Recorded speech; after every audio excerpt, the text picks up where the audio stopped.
In a remote town in Florida, there is a simple little house where Frank and 7-year-old Mary live. Today is Mary's first day at school. She puts on a beautiful red dress and looks like a princess. There is also a one-eyed orange cat at home. She is Mary's best friend. After breakfast, Mary gets on the school bus reluctantly. Frank tells her to try her best to act like the other kids. After Mary left, Frank's neighbor Roberta comes to the door. She and Mary have been friends for many years, and they talk about everything. Roberta feels that Mary should not be sent to a regular school because Mary is not an ordinary child. But Frank thinks Mary should meet more kids about her age because she has no friends of the same age, no social skills, and doesn't even know how to be a child. After arriving at school, Mary listens to the teacher explaining addition and subtraction, but not worth paying attention to. The teacher has to ask her a difficult question. What is 57 times 135? Unexpectedly, Mary not only gives the answer quickly, but also calculates the square root of the answer. The teacher is shocked that Mary are gifted beyond ordinary kids. The principal walks into the classroom. Mary raises her hands high, and then shouts to the principal in an unceremonious tone, "I want you to call Frank and ask him to pick me up right away." The principal has never seen such an arrogant child. Then she calls Frank. When Frank and Mary are about to leave, Bonnie catches up with them. She says to Frank, "You know, your daughter is a genius. She is only 7 years old and can answer difficult math questions." But Frank says it's just the Trachtenberg algorithm. "I knew it when I was 8 years old. Do you think I look like a genius?" Bonnie looks at the handsome man in front of her with curiosity. Then Frank takes Mary to the dock where he works, and the two goes on a beach vacation together. Mary poses with seashells like an ordinary little girl and jumps on the beach, playing intimately with the one-eyed orange cat. Mary asks Frank, "Would Mom want me to go to this school?" Frank replies that he couldn't say for sure, but she definitely wants you to make some friends. Mary says impatiently, "Make stupid friends?" Frank seriously replies, "She also wants you to have compassion for other people." The next day, Mary brings her cat to the class. She introduces to the classmates that when I picked her up next to the trash can, she only had one eye. She is a smart cat, but no one understands her. When saying this, Mary's voice is compassionate. During the math test, Mary completes it in less than a minute. But Bonnie prepares another difficult test for her. She looks at Bonnie and smiles after finishing the test. At this moment, Mary has a feeling of being understood. In order to get into Mary's heart, Bonnie must understand her first. She checks the information online in the office. It turns out that Mary's mother Diane was a famous mathematician, but she committed suicide 6 years ago. Frank is not Mary's father, but his uncle. After learning all that, Bonnie goes to the bar and finds Frank. She wants to know more about Mary. Frank says 6 years ago, his sister Diane suddenly found him with Mary, and then she committed suicide, leaving Mary to him. The next day at school, Justin carries a zoo on the school bus. A kid suddenly sticks out his foot with malicious intent, causing Justin to trip and damage his zoo. Seeing that, Mary couldn't bear it. She gives the boy a lesson like an adult.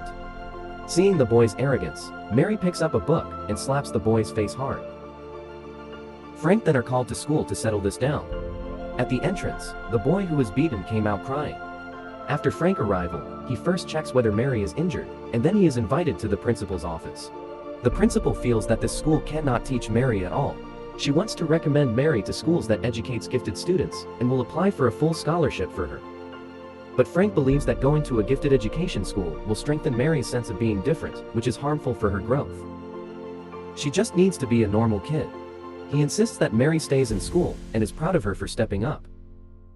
In class the next day, Mary admits her mistake, that it's wrong to hit someone, even if it's a bad person. Then she praises Justin's zoo, and thinks his work was the best. She also takes the lead in asking everyone to applaud Justin. Bonnie shows a happy smile. After returning home, Mary's grandmother Evelyn comes to the door. She gives Mary a laptop with a lot of research information on mathematics. Frank interrupts her conversation with Mary. He lives here just to keep Mary away from Evelyn. Unexpectedly, she still finds here after 7 years. Of course, it's the principal who did that on purpose. The next day, he asks Evelyn to meet at the beach. Evelyn says that the learning and living environment you creates for Mary is not worthy of her talent at all. "I won't leave without taking her with me." Frank says, "I'll tell you the truth. Diane didn't want to hand her over to you. She wants Mary to live a normal life, instead of attending countless classes, and then going to some research institution to study mathematics." Evelyn retorts that you would bury her talent, and there is also something to give up for becoming a great person. Diane was expected to solve Navier-Stokes equations and became one of the greatest mathematicians of all time. It's a pity that she was too weak and gave up halfway. So please think about what's best for Mary, otherwise, I will see you in court. Frank finds that Mary is still immersed in studying math when he gets home. He puts away Mary's books and carries her on the beach. Mary climbs up and down Frank's body like a restless little monkey. They talks about the philosophical question of whether God exists. The glow of the sunset is strong and warm, and the two turns into two silhouettes. A big shadow, a small shadow, they embrace each other and blend into the sunset. In order to fight for Mary's custody, Frank and Evelyn comes to the court. The focus of the dispute in court is on Mary's living environment. In order to understand the specific situation, the court decides to send someone to Frank's to investigate and also grants Evelyn visitation rights. Mary comes to Roberta's house on Saturday night. They sing songs and set themselves free. On the other side, Frank comes to the bar, and Bonnie also comes over. She tells Frank that Evelyn was not invited by her. Frank doesn't blame her because he knows very well that the principal did it. Then the two returns to Frank's house. In an ambiguous vibe, they're getting laid with each other. Early the next morning, Mary comes back from Roberta's house. She happens to bump into Bonnie, who is coming out of the bathroom. Mary shows a smile on her face. "Good morning, teacher Bonnie." Then Frank sends Bonnie away awkwardly and gets angry at Mary. He doesn't think Mary should burst in suddenly. They has agreed before that Mary spends every Saturday night at Roberta's house. Frank complains, "Can't I have a little life of my own?" After hearing this, Mary runs back to her room crying. When calming down, Frank goes to apologize to Mary. Mary asks, "Would you have a life of your own without me?" Frank explains that he didn't mean it. "It's like I didn't buy you a piano last month, and you said I was the worst uncle in the world. You also wanted me to die. Were you telling the truth?" So, not everything we say is true. Evelyn obtains visitation rights in court, and she plans to take Mary to Boston for 2 days. After arriving at Evelyn's mansion, they look through old photos together. Mary sees Diane and Evelyn for the first time when they were young. Evelyn tells Mary that she was once a professor of mathematics at Cambridge University. After marriage, she gave up her scientific research career. The next day, Evelyn takes Mary to visit universities. In the hall of the university, there are 7 millennium problems, of which only 1 crown has been removed. Evelyn points to the Navier-Stokes equation and says, "That is a topic your mother had studied, and she almost proved it at the time. She could have won a Fields Medal and even the Nobel Prize in physics." Mary dreams that maybe one day in the future my photo would be hung on it. After the two coming to the classroom, the professor asks Mary a question. Mary stares for a while without answering, which makes Evelyn a little annoyed. But then Mary tells her it wasn't that I didn't know it, but the question itself was wrong. Then Mary adds a few symbols and quickly figures out the answer. The professor asks, "Since you know the question was wrong, why didn't you tell us earlier?" Mary replies, "Frank asks me not to point out the mistakes of adults to their faces. No one likes smartass." Back to Florida, she tells Frank that she likes Evelyn. "She looks like my mom, and she has a piano at home. But I don't want to live with her, she's so bossy." "Don't worry," Frank promises, "you're not going anywhere." During the court session the next day, Evelyn invites Mary's father. He and Diane broke up after a month of dating, and he never visited Diane and Mary again. Frank's lawyer points this out. But the man quibbles, "I don't know where to look." The lawyer asks him to search for Mary's name on the internet, and he could find the relevant information easily. This shows that he has never looked for it at all, and his so-called custody rights are nonsense. After returning home, Frank tells Mary what happened in court. Mary couldn't understand why her father, who lives in the same city as her, never came to see her. Suddenly, she feels abandoned.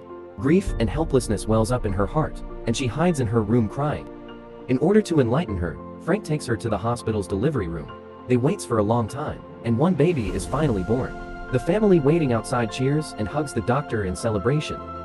Mary looks at this scene and gradually smiles. Frank tells Mary that every child is blessed by God. No one is abandoned. Although Dad is not here, but Uncle and her mother are always there. They are all sincerely happy about their newborn. Then Mary joins the celebration, sharing the joy of new life. The next day, the court continues. Frank's lawyer tells Evelyn that you don't know your daughter at all. She didn't just like studying mathematics as you said. All her hobbies were unimportant for you. She had her first love when she was 17. Due to your firm opposition, the two had to choose to elope. But you called the police and accused the boy of kidnapping, and eventually they lost contact. Diane was so distraught that she even committed suicide because of this. Evelyn says that was not important for Diane.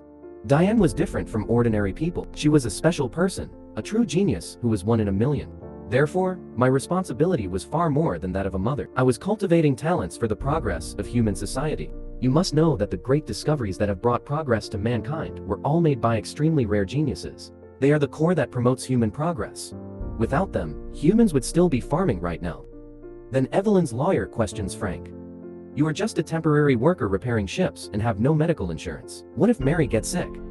Frank couldn't respond. The lawyer continues that you does this purely out of personal emotion. You think it was Evelyn who forced Diane to death, so you were taking revenge in this way. Frank retorts that I only did it because Diane wanted Mary to be a normal child. The lawyer then is pressing harder. You are gambling with her future. Please make a wise choice. In the evening, Frank's lawyer advises him to find a foster home for Mary and then take her back when she is 12 years old. This is the only way out now, otherwise he is likely to lose the case.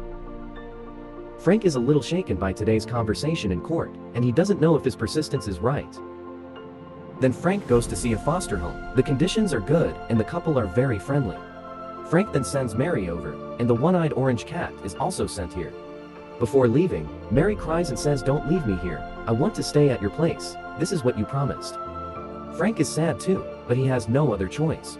He wipes Mary's tears, reluctantly turns around and leaves. Mary knocks on the glass helplessly, her eyes filled with tears. One day later, Frank goes to visit Mary at the foster home, but is stopped by the man. He tells Frank that Mary is very depressed right now, and she doesn't want to see you. Although Frank feels a little strange, he could only leave sadly for now. After a while, Bonnie sees a pet adoption notice, which is Mary's one-eyed orange cat. He quickly calls Frank. After learning that, Frank rushes to the pet adoption center. Because no one has adopted her for a long time, the staff is about to perform euthanasia on her. Frank just arrives in time to save her. After questioning, he guesses that it was probably Evelyn who sent the cat over. Frank suddenly understands everything. From the prosecution in court to the lawyer's betrayal, and later to the foster home. In fact, it was all planned by Evelyn. She regained control of Mary in this way.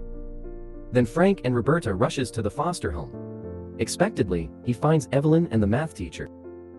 After Frank throwing a stack of papers to Evelyn, he takes Mary and leaves.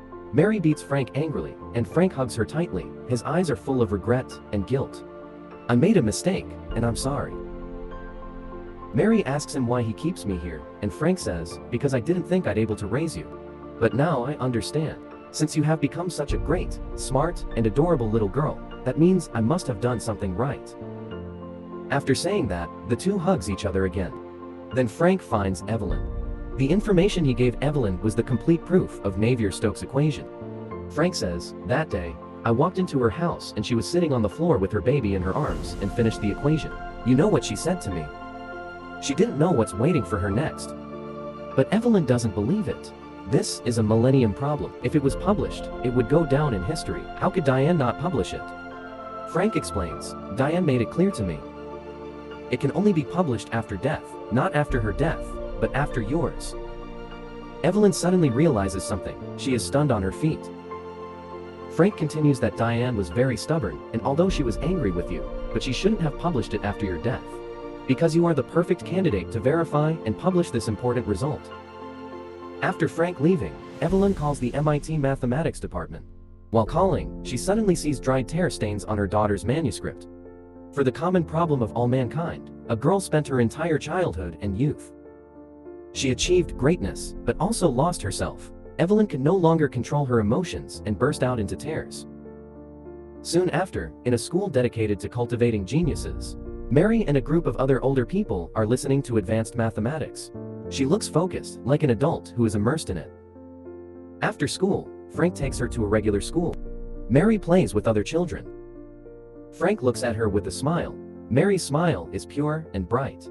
Here, she becomes that innocent and happy little girl again. The film explores issues about children's education. In this movie, both Frank and Evelyn actually falls into the issue of overcorrection.